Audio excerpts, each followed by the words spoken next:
Hello, ladies and gentlemen. Sanford Khan here, business author and speaker. The title of this YouTube presentation is What Will Implode the Bureaucratic State, the large bureaucratic state? Before I forget, if you get something of value in this presentation, I appreciate you can do two things for me. Hit the like symbol, thumbs up, and subscribe to my channel. Anyways, what will implode it? Something very simple. Very simple. Nothing complicated. It's called debt. DEBT, namely the dollar cost of the debt, which is the interest burden. The interest burden on the debt. I know this is not a fancy chart or graphic, but it gets my point across. You know, this is not a Hollywood production here. As I mentioned in one of my other videos, that when the dollar cost of the interest costs of the debt gets to 10% of the budget. In the United States, that's exactly where it is right now. The yellow light is flashing. When it gets to 15%, the red light is really flashing. This goes back centuries. Well, the interest burden on the federal debt right now is at 10% of the budget. And it's going quickly to 15%. I'll give you an example why.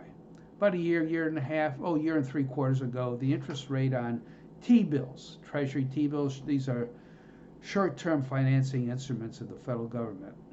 A lot of countries issue their own T-bills, but in the U.S., it was about 1/10 of 1%, close to zero. So they could issue as much as they wanted, which is what they did. Now, on 3-month T-bills, it's about 5, as the date of this presentation, it's about 5.25%. It's gone up huge. In the meantime, the interest burden of the federal debt has gone up. Well, the total debt of the federal government has gone up because of deficits that are now in the trillions of dollars. When Obama was president, it used to be in the billions. Now it's in the trillions. So the interest cost on federal debt is skyrocketing like this. It's going geometric, exponential, if you will. And it's going to get to 15% within another maybe 2.5 years or less, especially if we go into a recession, and then the deficit will swell and the government goes $3 to $4 trillion into deficit. And then the game's over. The game's over. You can't afford it. And if you keep going this way to 15%, the financial markets are going to do two things. They're going to lower the credit rating of the United States. Again, they did it in 2011. And the interest burden on the federal debt will go up even higher because the markets will lose faith in our ability to manage our debt. You're going to have to reform the bureaucratic state. We cannot afford it. It'll implode under these circumstances. This is simple math. Simple math. It's called compounding.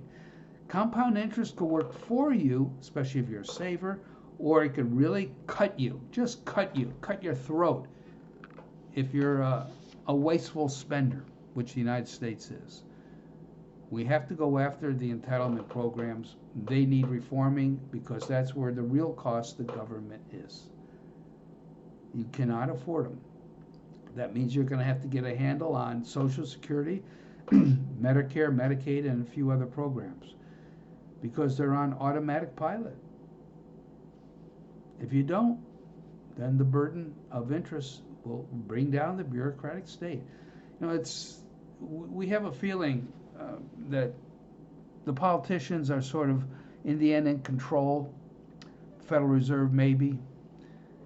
But the reality is, no, they're not in control. The real masters are the financial markets, namely the bond market. They call the tune. And if they lose confidence in your ability, the country's ability to manage their financial affairs, they're going to respond. They're going to punish you. And there's only so much punishment the country could take as far as the interest burden goes. You need to put people into office, national office, who understand this. Because if you don't, your standard of living will decrease, and remarkably too. You know, there's no free lunches. There's absolutely, Milton Friedman was right. You could take all the wisdom in the world, all the wisdom in the world, and condense it down to one sentence, and it is, there's no such thing as a free lunch.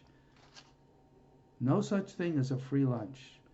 And if you try to make it into free lunch as far as going the way we're going now, then the cost to you, the consequence to you will be lower standard of livings, markedly lowered standard of livings for you, your children, and your grandchildren. That's the cost. It doesn't have to be this way. We could reform these programs. We could reform the entitlement programs. Not eliminate them, but reform them, where the burden is substantially less than they are now, and we could afford them. Anyways, I spoke long enough. I hate speaking long videos. Like I said before in the beginning, I haven't forgotten. Appreciate if you could hit the like button and subscribe to my channel. And remember this, in the situation we are now and going to be for the next several years, in order for you to grow and prosper, remember these words. I put them in my writings when I remember. Liquidity is king, not Elvis. If you're liquid, you could take advantage of opportunities when others stumble. You could prosper. Anyways, I'll see you again. Take care.